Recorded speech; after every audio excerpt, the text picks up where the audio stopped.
அல்லாஹ்வோட கிருபையினால நம்ம இப்போ வந்து மஸ்ஜித் நபவியில் இருக்கிறோம். இந்த மஸ்ஜித் நபவியில் நபிகள் நாயகம் ஸல்லல்லாஹு அலைஹி வஸல்லம் அவருடைய புனித ரவுலா இருக்குது.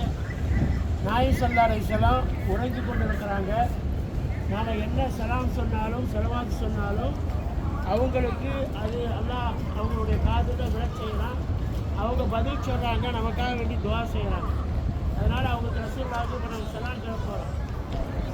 الصلاة والسلام عليك يا رسول الله الصلاة والسلام عليك يا خليفة أبو بكر صديق رضي الله الصلاة والسلام عليك يا خليفة عمر الخطاب رضي الله ரசூலுல்லாஹி ஸல்லல்லாஹு அலைஹி வஸல்லம் அவர்களே,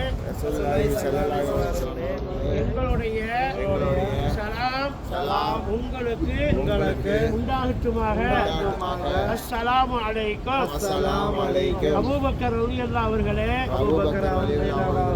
எங்களுடைய சலாம் உங்களுக்கு உண்டாகட்டுமாக. அஸ்ஸலாமு அலைக்கும். உமர் ரலியல்லாஹு அவர்களே, எங்களுடைய சலாம் உங்களுக்கு உண்டாகட்டும். அஸ்ஸலாமு அலைக்கும். உங்களிடத்திலே யாரெல்லாம் சலாம் சொல்லி அனுப்பினார்களோ அவருடைய சலாமை ரசூலுல்லாஹ் அவர்களே உங்களுக்கு எத்தி வைக்கிறோம்.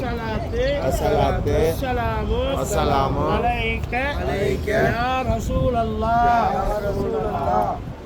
நபிகள் நாயகம் ஸல்லல்லாஹு அலைஹி வஸல்லம் அவங்க அந்த பச்சை குப்பாவுக்கு கீழே உறங்கி கொண்டு இருக்கிறாங்க. பச்சை குப்பா இருக்குது, அது கீழே உறங்கி கொண்டு இருக்கிறாங்க. அதுதான், அதுக்கு பேர் தான் ரவுலத்துல்லான்னு சொல்ல போகிறோம், சொல்ல போகிறோம். அவங்களுக்கு அருகாமையில் பக்கத்தில் தான் அபூபக்கர் ரலியல்லாஹு அவர்களும் உமர் ரலியல்லாஹு அவர்களும் அடங்கியிருக்கிறாங்க. அடங்கியிருக்கக்கூடிய அந்த இடம் தான் நபிகள் நாயகம் ஸல்லல்லாஹு அலைஹி வஸல்லம் அவங்க வாழ்ந்து கொண்டிருந்த வீடு. அந்த வீடு தான் அவங்களுடைய அடக்கல் ஸ்தலமாக இருந்துச்சு.